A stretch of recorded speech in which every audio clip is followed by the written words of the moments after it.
Hey yo, what's good everybody? It's your boy Matthew Maley for MatthewMaley.com.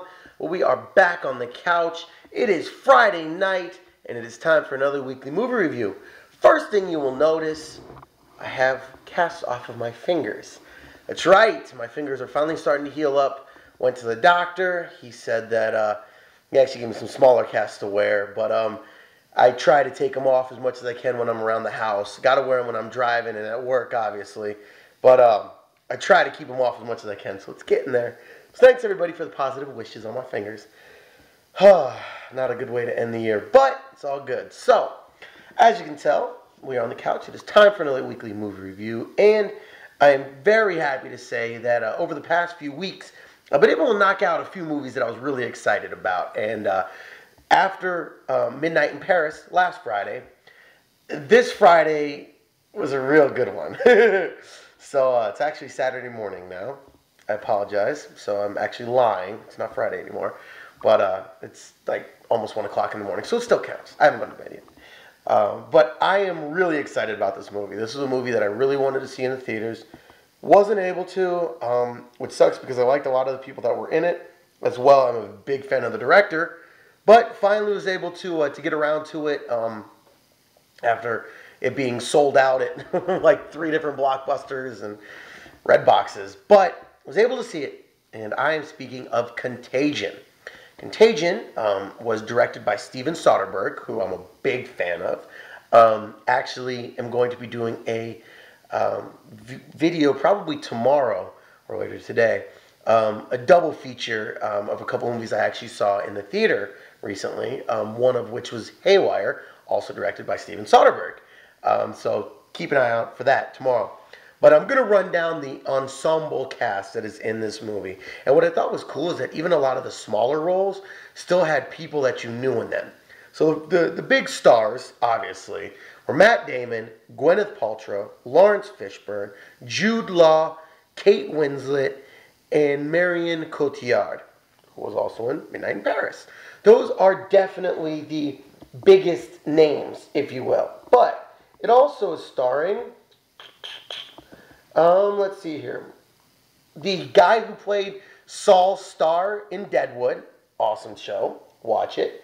Larry Clark has a small part in it. Dimitri Martin has a part in it. He's a comedian, for those who don't know. Elliot Gould was somebody that I was recognized. I think, yeah, Ernesio Colantoni was somebody I recognized.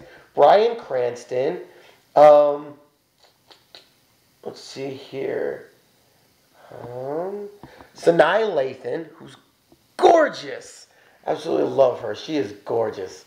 And she's a pretty good actress as well. And I'm trying to think. There was a couple other people I can't think of. See who they were now. But, whatever. That's enough. When you go through the IMDb page, it reads like a who's who. Whatever. It's crazy.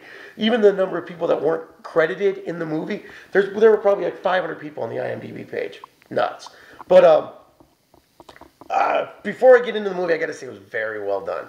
I really like this movie. Really, really like this movie. So, now let's get into the actual movie. The basis of Contagion is first off, the transmission of and then subsequent fallout regarding a super virus, essentially. Which is very scary because whether it be swine flu, avian flu, the bird flu, H1N1, SARS, there always seems to be something that pops up anymore these days. But the basic story is, and this is, I'm not going to give any spoiler alerts. I'm not going to do that to you people. But Matt Damon's wife, played by Gwyneth Paltrow, catches some type of bug, she thinks, when she's traveling overseas in Hong Kong.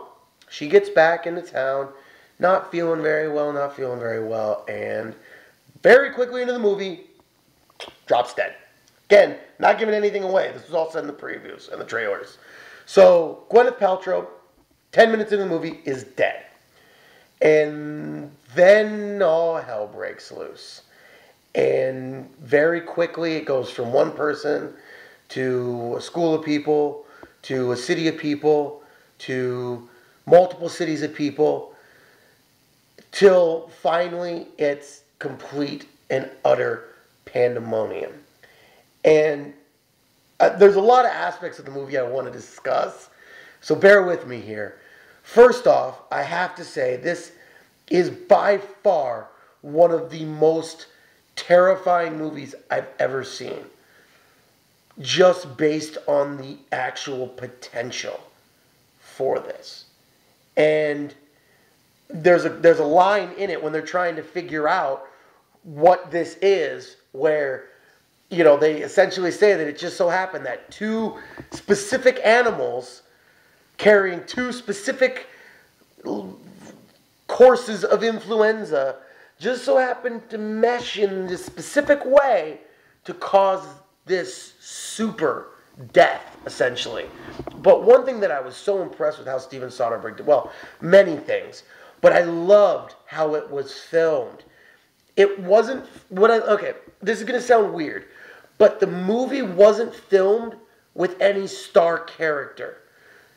The actual disease, or the virus, the sickness, was the star character.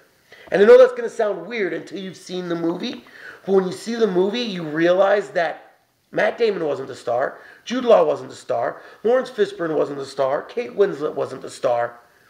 The virus itself was the star of the movie. Every single scene revolved around it. And it was a very clever way to do that, because they could have easily just made this a Matt Damon movie. They could have easily made it a Jude Law movie. But they didn't. They all had great roles in it. They all did a great job in their roles. But it wasn't their movie, if that makes sense. I know it sounds weird, I know, but it's just, it was so well thought out and conceptualized, from the story process to the production process to the filming process. It was very well done from that aspect. The second thing I have to say, well, let me touch on that a little bit more. One thing that I thought was cool is that they kept a running counter pretty much every few scenes of what day of the sickness it was on. You know, day 1, she's not feeling well. Day 15, we're to this level. Day 24, we're to this level. Now, Matt Damon, you know, obviously was married to Gwyneth Paltrow. She dies. I'm not going to give anything else about that. But it then goes into his level of trying to protect his daughter, who was out of town when this outbreak first starts. And then the elements of him are trying to protect his daughter, but also trying to deal with what's happening with society and how crazy everything's going. Before I go into another couple things that I want to talk about, I'm going to break down each character. You then have Laurence Fishburne's character. I've already talked about all that you got to see of Gwyneth Paltrow. She's some type of executive for a company in Hong Kong and had to travel overseas. There's a little twist in there with her as well, which added a little bit, but I'm not going to give it away. It's not a huge thing, but it's just a little added thing. The leader of the CDC, the Center for Disease Control, is played by Laurence Fishburne. Bryan Cranston plays a war general who's working as his right-hand man. And that is really the ground zero. That's where they're trying to not only figure out what this virus is, but find an antibody so that they'll try to grow the virus so they can create an antidote for it, as well as try to figure out how this is spreading. Then you have Kate Winslet, who plays one of his lead doctors in the field, who travels to Wisconsin, I think, or Minnesota, to get a handle on the situation and try to keep it from blowing out of control. Then you have Marion Cotillard, who works for the World, the WTO? The World, what is it? The World Health Organization? The World, it's not the WTO, the World, I don't know what it stands for, I apologize. World Health, yeah, it's the World Health Organization. It's the WHO, the World Health Organization, I think, who, her main job is to work backwards and see who the first person really was. And that's a part of the movie I thought was really cool, when they're going through the security cameras and seeing, okay, well, who did this person talk to? Well, maybe it was this person. No, because they never had contact with this person who ended up getting sick. Well, what about this person? No, because they didn't have contact with this person, even though they had contact with this person. I really liked how they did that, personally. I thought it was really well done. Then you had Jude Law's character. And Jude Law is an internet blogger who, you can tell from the beginning, doesn't have a whole lot of friends within the journalism field, if you will. And he sees a lot of the angles in terms of what for his purposes, if you will. His angle is the government's behind it. It's a bioterror weapon. The government's trying to make money off of it. They're trying to, simply population control. There's so many different levels to his aspect of it. And he comes off as just kind of a dumbass blogger, but that's what's so impressive, because he's so in depth with it as well. He did a great job. And I'm not a big Jude Law fan, but he did a really good job. I really liked his character. Then you had Sanaa Lathan, who played Laurence Fishburne's wife. That wasn't a big part. You had, who else am I missing? Oh, Dimitri Martin, and I don't remember the other lady's name. I apologize. Well, somebody's on here as Shivering Man. How would you like that to be your post on IMDb? Shivering Man. Oh, Jennifer Ellie. She played one of the doctors as well, who was working in this government lab trying to figure out what this virus is. And then another one I didn't give a shout out to, Elliot Gould, who I'm a big fan of from the Ocean's 11 movie, Ocean's movies. He played Saul. And he, no, I'm sorry, he didn't play Saul.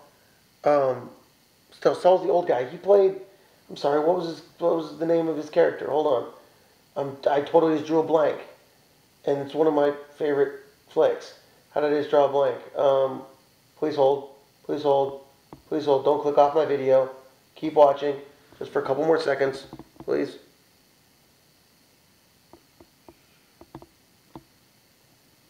Ruben. He played Ruben. The guy, the money guy. Saul was the old guy. I apologize. I don't know why I thought he was Saul. Because it was his most Jewish name there. Oh, because I was just talking about Saul Starr from Deadwood. That's why. But he played Ruben, the guy who actually backed their capers.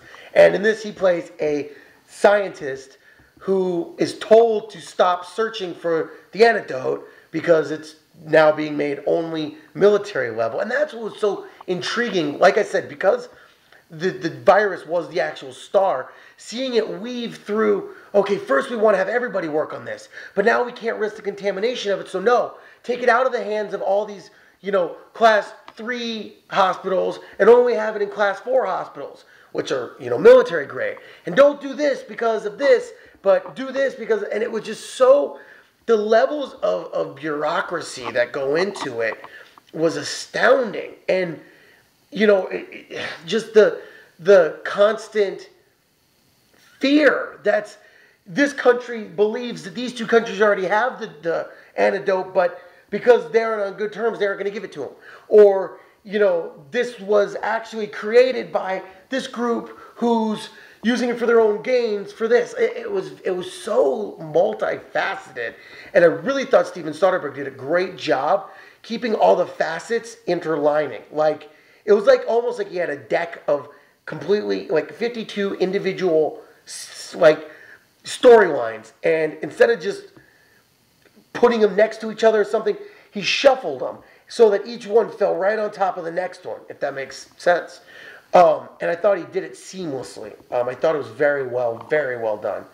And really, it covers the entire course of the disease from the very first day till some sense of normalcy starts to come. I actually would have liked the movie to have been a little bit longer because in my personal opinion, there were some points that I felt got rushed through it a little bit, and you almost felt like we were just on day 4 and now we're on to day 30. You know, I felt that there was some things that were rushed a little bit, but I think they had to do it for the essence of time, because I think the movie came out to about 2 hours anyway. And I think it could have been a 3-hour movie and it would have been good to add those extra elements in there. And maybe that's just because I like seeing and learning everything, you know, every little facet. Do I think that it takes away from the movie not having the extra time in there? No. But I do think it could have taken away to some people if they would have had all that extra time in there. So people like me, put in the DVD extras. I'm sure there were some scenes that were cut out of there that kind of fall into the timeline. And I would have liked to have seen them. So, but it was very cool towards the end where a sense of normalcy starts to come back while you're still having grocery stores looted and people, you know, being robbed for their spot in lines of things, like stuff like that. Like it was a cool juxtaposition between, especially something that Matt Damon does at the end of the movie. It's a very cool juxtaposition with the craziness that's going on, with the tranquility and peace that's attempting to come back. Now, after all that was being said, my second point that I wanted to make is that the music was awesome. Okay. My boy, Cliff Martinez, did the music behind this film. Cliff Martinez, Drive. That's all I'm going to say. He did the predominant sounds for the movie Drive. He didn't do the most popular songs. Those were all, you know, individual groups. But he did all of the underlying soundtracks, like actual sound through scenes, not so much the songs. This movie had some of the best movie orchestra, if you will, and movie songs of any movie. I would put it up there with Drive and with my all-time favorite soundtrack for a movie. And mind you, I'm not meaning like some record, you know, like they do for rap movies where they just put a bunch of songs together and put it out. I'm meaning like actual songs in the movie that are created just for the movie type of thing. All-time best soundtrack, in my opinion, is Requiem for a Dream. Requiem for a Dream soundtrack can bring goosebumps to me every single time I hear it. And it's one of those, literally, I will listen to every single track. Even though half of them sound the exact same, with just a little different note, I will listen to them because that soundtrack is amazing. The Drive soundtrack, amazing. And I'm not just talking about the actual songs on there, because those were very well done in themselves. But the other aspects of it, the songs that Cliff Martinez made just for a scene of him driving backwards and spinning it around, whatever. Same thing with this. And I liked it because the actual, let me read some of the song titles. The actual song titles from this were different scenes in the movie. Like, the first one is called They're Calling My Flight. And that is in the very beginning of the movie. Gwyneth Paltrow is on the phone and she says, "Oh, I've got to go. They're calling my flight." And then that song comes on. And then another one is Get Off the Bus. There's a scene where they're quarantining a person, getting them off the bus. And when that scene, when he gets off the bus and the scene that follows from there, crazy intense. Like, the intensity of the music is part of the reason that this movie is one of the most terrifying movies ever, because it added so much to the creepiness. Like, the music ratcheted up the creepiness, the just plain fear and terror that's held in this movie. It ratcheted up like tenfold. Like, Cliff Martinez, I know you're never going to see this video, but if by some off chance somebody who's watching this knows Cliff Martinez, go shake his hand for Matthew Maley at MatthewMaley.com, because between Drive and now Contagion soundtracks, dude's a beast. If I ever get, you know, like, win the Powerball and win 57 World Series bracelets and, you know, create something for the Nobel Peace Prize. Hope I don't win something for the Nobel Prize. Oh, God. You know, and add some other thing to the list. Maybe I save a couple babies from a burning building. And they're going to do a life story on me. Get Cliff Martinez to do the soundtrack. Please, I'm begging you. I don't know, get like Ryan Gosling to play me. If I can't ever end up with Eva Mendes, at least the person playing me could. I don't know. Anyway, I digress. But seriously, Cliff Martinez, you are a genius. You are a musical genius. Just based off of 2 albums of yours alone. I am telling you this right now. I did not bootleg either one of them. I bought both soundtracks for Drive and for Contagion, and I plan to go look at a ton more of your music because I am amazed by it. So, seriously, people, go watch the movie, but listen to all the music in it. Because I'm telling you, it is a perfect marriage. A perfect marriage between the film and the music. It's ridiculous. And it's some really creepy music. It's so good. But in the actual scenes, it's so creepy. And that's what partly makes it so good. So, overall, I know this has been a really long post, and I apologize, but this movie had, like I said, so many layers to it and so many facets that it had to be this long. Overall, I really liked the movie. I'm giving it 4.5 stars. I really liked it. It really should win. Either this or Drive should win for original soundtrack. I don't think they will, because I'm sure there's some corny-ass thing out there that all the Academy loves that they'll give it to. But it definitely should win for that. I thought everybody did a great job acting, but I don't think anybody had a big enough part and would have been strong enough to actually get nominated for anything. I'm pretty sure it didn't, because the nomination just dropped a week or so ago. But I'm pretty sure it didn't. Overall, it was a very good movie. 4.5 stars in my opinion. I'm definitely going to buy it and add it to my collection. Don't know when I'll watch it again, because it was very creepy and very scary, just because it could so happen. But it's definitely one that I want to have part of my collection, because it was that well done. I would buy it just for the music's sake, even though I already own the soundtrack. That's how good I thought the music was for it.